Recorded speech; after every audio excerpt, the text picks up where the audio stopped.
Hello and welcome back, ladies and gentlemen, to another Historical Humans Reacts. And one of the things we decided to do today that coincided with the news is a 4,100-year-old tomb of a doctor who treated pharaohs was discovered in Egypt.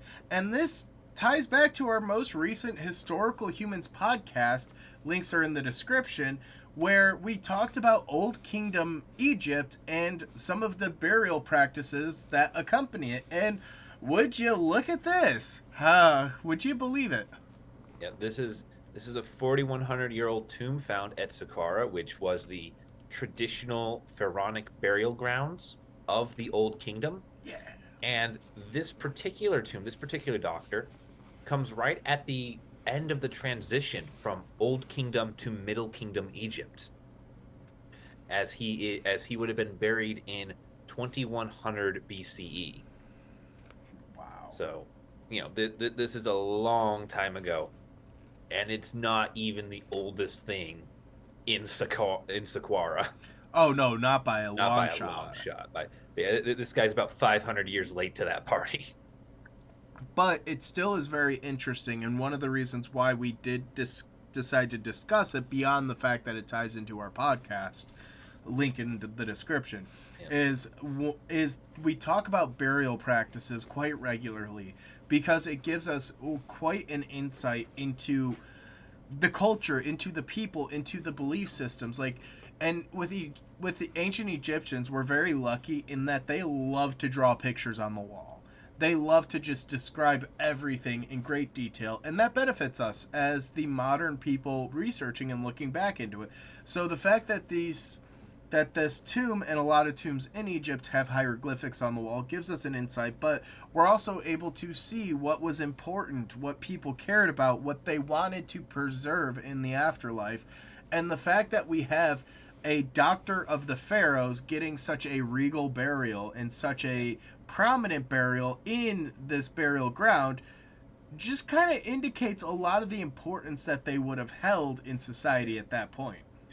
And I think this burial actually highlights the importance of this particular man over his over his profession, because he's found buried with several different titles that we'll get into a little bit later. But he is one of very few people we have found from ancient Egypt with these titles, meaning that the people who got these titles either didn't get great burials, or their tombs were lost and or destroyed if they did get, lavish burials like this one. So, it's a bunch of very rare titles that this man has that we know almost nothing about his profession at his time because it's so hard to find them. My personal favorite is the director of medicinal plants, which correlates to him being a doctor and has only ever been seen one other time in ancient Egypt. Yeah, yeah, that is a very, very fun one, and it ties into his first title, his chief title, which is Conqueror of the Goddess Serquet, which Serquet is the goddess of scorpions and poison. Conjurer. Yeah. Oh, Conjurer. Yeah. Right. Yeah, he didn't Conjurer. Yeah. conquer the goddess. I'm Conjurer. sorry. As Yeah. much No, as I would love to see I can read English. Shut up. Shut up. I've been in the paperwork too long. Anyway, been in the paper mines. Anyway, and being the god or goddess of something in ancient Egypt meant that you had both the power to destroy with it and to save someone from destruction with it.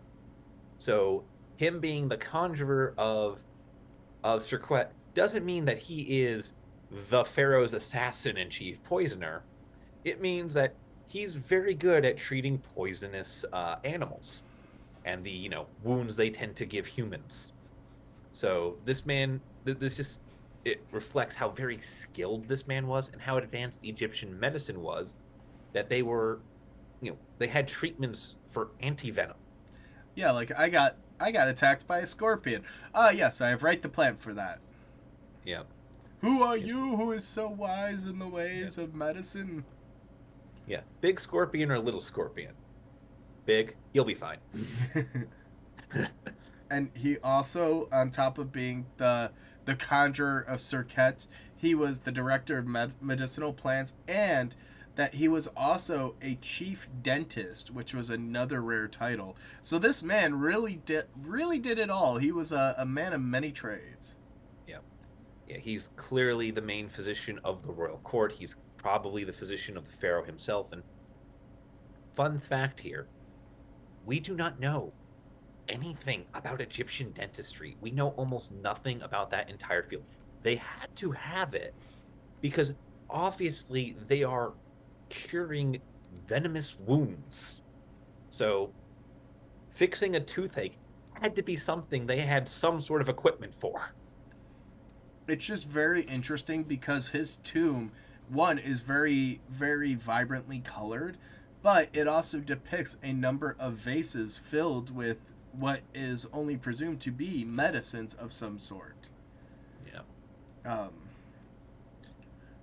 but Oh it's yeah. very interesting because during his time, Egypt was still building pyramids and was uniting the fragmented, or it was Yeah. united building the pyramids before it eventually did start fragmenting. Yeah.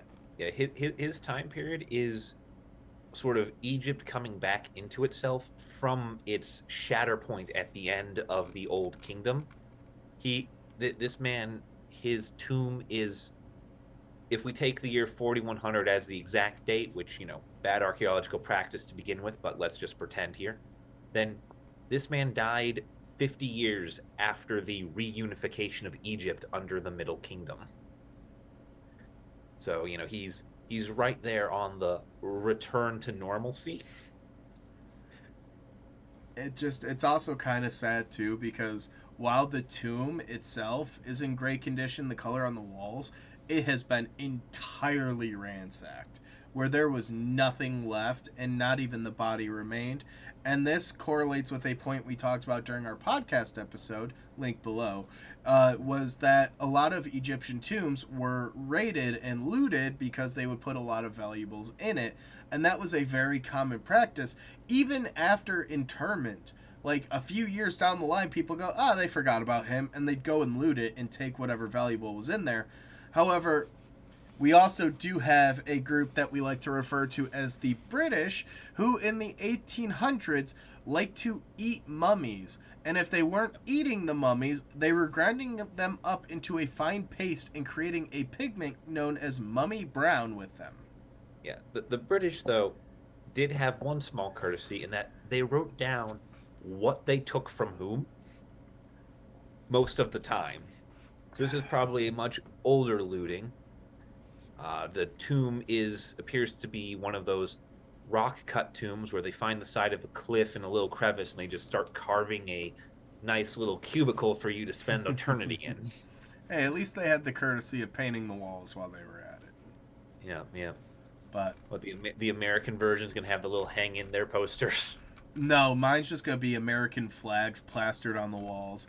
Screw the pretty hieroglyphics. It's just gonna be all freedom all the time, floor to ceiling. Yeah, yeah. Okay. And on that lovely note, thank you guys for watching. If you enjoyed, let us know down below, and we will see you guys in the next episode. Peace.